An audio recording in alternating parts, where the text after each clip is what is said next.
In September 1941, Spitfire pilots began coming home from France with stories nobody wanted to believe.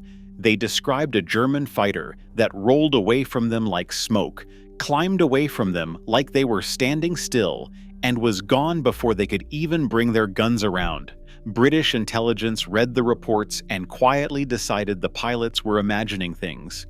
The pilots were not imagining things. The machine was real, and the man who built it, an engineer who refused to let anyone fly his aircraft, before he had flown them himself, carried a name history could not have invented better: Tank. Before we dive in, subscribe, and tell me in one sentence where in the world you're watching from.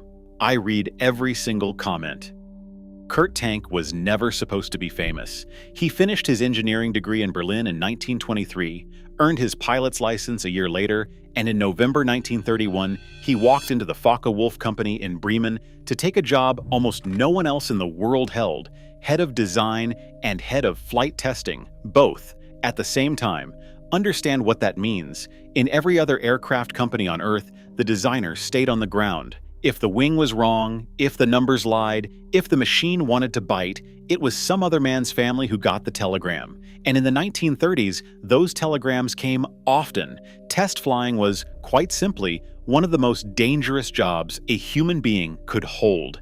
Tank could not live with that arrangement. When Focke-Wulf's great four-engine Condor was ready for its first flight in 1937, the man in the pilot's seat was Tank himself. He dove his own prototypes to their limits. He handed his aircraft to other pilots only after they had tried to hurt him first. Think about the last time you signed your name to something. Now imagine signing it with your life, every time, for decades. That was Tank's signature. That is not a design philosophy. That is a promise. And every rivet of the fighter he was about to create was shaped by it. In the autumn of 1937, Germany decided it wanted a second fighter beside the Messerschmitt 109. And here Tank did something that made experienced engineers wince. Every fighter designer in Europe knew the truth. Fighters needed slim, liquid-cooled engines. The fat, air-cooled radial was a bomber engine, draggy, blunt, hopeless.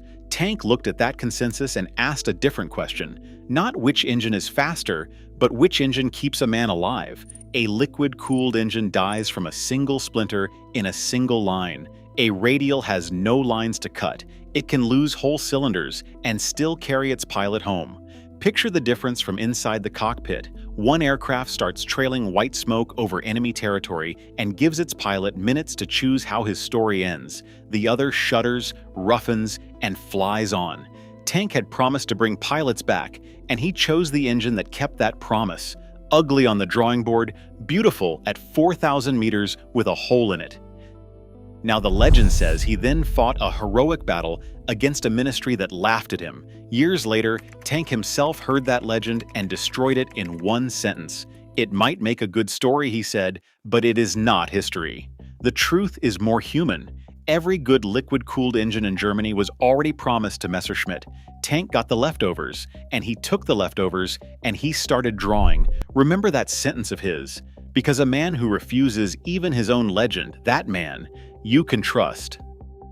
On the 1st of June, 1939, the little fighter flew for the first time. And no, the man in the cockpit was not Tank. It was Focke-Wulf's chief test pilot, Hans Sander. Remember his name too, because what Sander did next belongs in this story as much as any drawing. The engine sat so close behind the instrument panel that the cockpit turned into an oven.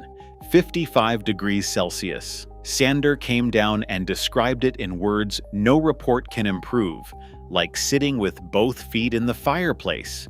And then, this is the part that should stay with you, he went back up. Flight after flight, month after month, in a machine that was cooking him, so that the engineers could learn what it needed. A new fan-cooled engine. The cockpit moved back, away from the heat. Slowly, painfully, the fighter became what Tank had promised it would be. Genius drew that aircraft, but courage taught it to fly. And when this story reaches its triumph in a moment, remember that the triumph was carried one scorching flight at a time, on the back of a man whose name almost nobody remembers. Now come back to September 1941, and this time sit in the other cockpit. You are 20 years old, over France, in a Spitfire Mk V, the winner of the Battle of Britain, the finest fighter your country has ever built. You see a stubby silhouette with a blunt nose, and you turn toward it, because turning is what a Spitfire does best, and it does not turn with you. It flicks over, faster than anything you have ever seen, and it is simply gone, or worse, it is behind you, 25 to 35 miles an hour faster than you at every height, faster in the climb, faster in the dive. It outrolls you so completely, it seems to be breaking rules you thought were physics. You go home and you tell the truth, and the men with the clipboards decide you are mistaken. There is no German fighter that can do those things, they say. Perhaps you misjudged the range, perhaps it was the light. Now imagine being that young man. You have just survived something that broke every rule you were taught.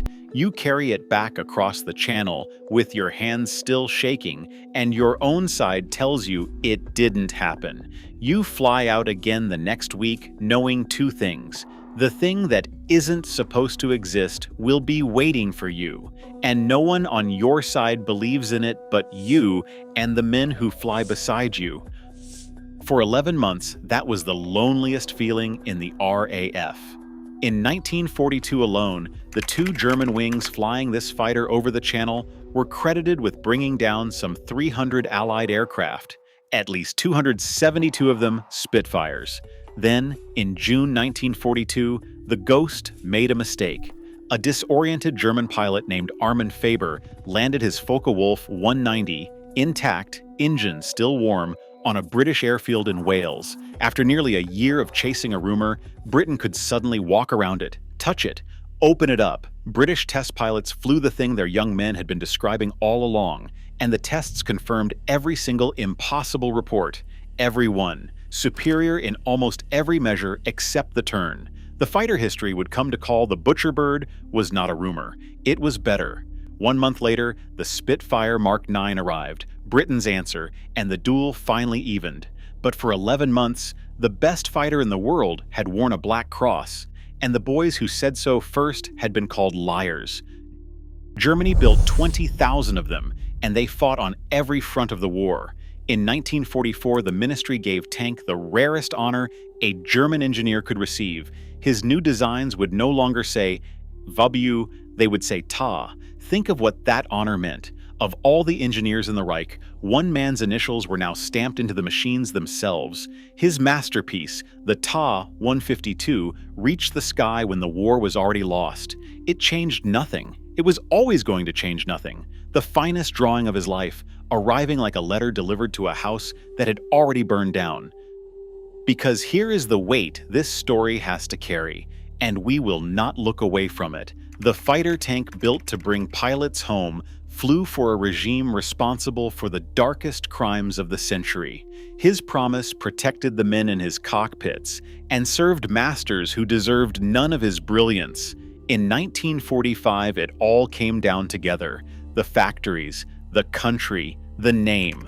Kurt Tank was 47 years old, the designer of one of the greatest fighters ever flown, and there was no longer any place on Earth that would say his name out loud.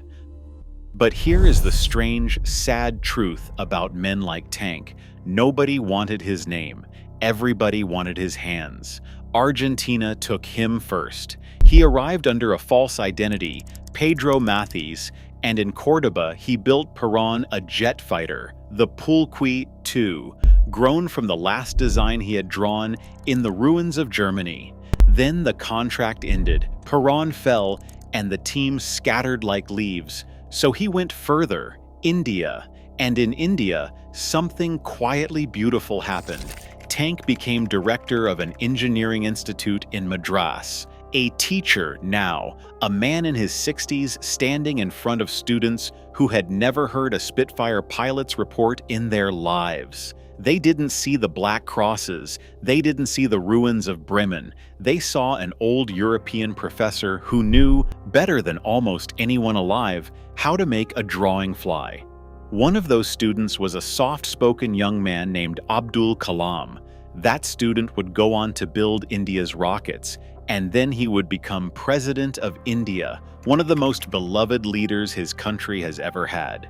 Sit with that for a moment. The engineer no country would name in public spent his exile planting his gift in other people's children, and one of those seeds grew into the pride of a nation of 1 billion people. Tank never lived to see all of it. Teachers rarely do. Tank built India her first homegrown jet fighter, the Maru, ambitious, underpowered, imperfect, flying anyway. In 1967, he finally went home to Germany, advised a new generation of aircraft builders, and died in Munich on the 5th of June, 1983. No parades, most of the world never noticed. So what do you keep from the story of a man named Tank? Keep this. In 1941, young pilots told the truth and were not believed, and the truth was a machine one man had built exactly the way he said he would, strong enough to be trusted because he had trusted it with his own life first.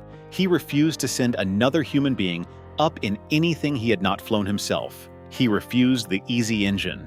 In the end, he even refused his own legend, a good story but not history. The country he built for lost everything and deserved to. The machine he built outflew everything, and the men inside it came home more often because of him. Both of those things are true at once. That was Kurt Tank's whole life. Extraordinary hands offered again and again to the wrong masters, until finally, in a classroom in India, they found the right ones. Somewhere tonight, in an album in an English attic, there is a photograph of a 20-year-old in a Spitfire who came home in 1941 and told the truth and was not believed. He grew old knowing what he had seen. This film is, in its small way, for him. His name was Tank, and the boys in the Spitfires were never lying.